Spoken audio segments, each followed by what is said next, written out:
ಮಧ್ಯಪ್ರಾಚ್ಯ ದೇಶಗಳಲ್ಲಿ ಮತ್ತೆ ಉದ್ವಿಗ್ನ ಪರಿಸ್ಥಿತಿ ನಿರ್ಮಾಣವಾಗಿದ್ದು, ಓಮನ್ ಕರಾವಳಿ ಸಮೀಪ ಸಂಚರಿಸುತ್ತಿದ್ದ ವಾಣಿಜ್ಯ ಹಡಗೊಂದರ ಮೇಲೆ ನಡೆದ ದಾಳಿಯ ವೇಳೆ ದಕ್ಷಿಣ ಕನ್ನಡ ಜಿಲ್ಲೆಯ ಬಂಟ್ವಾಳ ತಾಲೂಕಿನ ಓರ್ವ ಯುವಕ ಅಪಾಯದಿಂದ ಪಾರಾಗಿರುವ ಘಟನೆ ನಡೆದಿದೆ.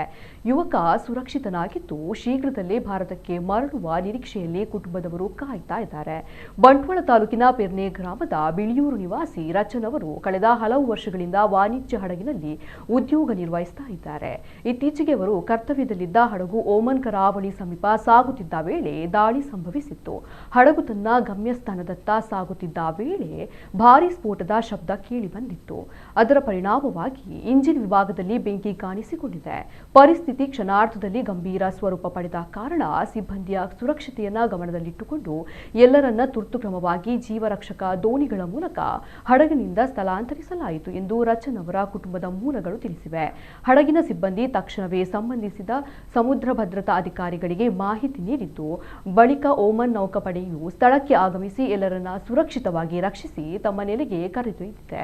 ಸದ್ಯ ಸಿಬ್ಬಂದಿ ಕಂಪನಿಯ ಮೇಲ್ವಿಚಾರಣೆಯಲ್ಲಿ ಸುರಕ್ಷಿತವಾಗಿದ್ದು, ಅಗತ್ಯ ವೈದ್ಯಕೀಯ ತಪಾಸಣೆ ಹಾಗೂ ಇತರ ವ್ಯವಸ್ಥೆಗಳನ್ನು ಕಲ್ಪಿಸಲಾಗಿದೆ ಎಂದು ಕುಟುಂಬದವರು ತಿಳಿಸಿದ್ದಾರೆ.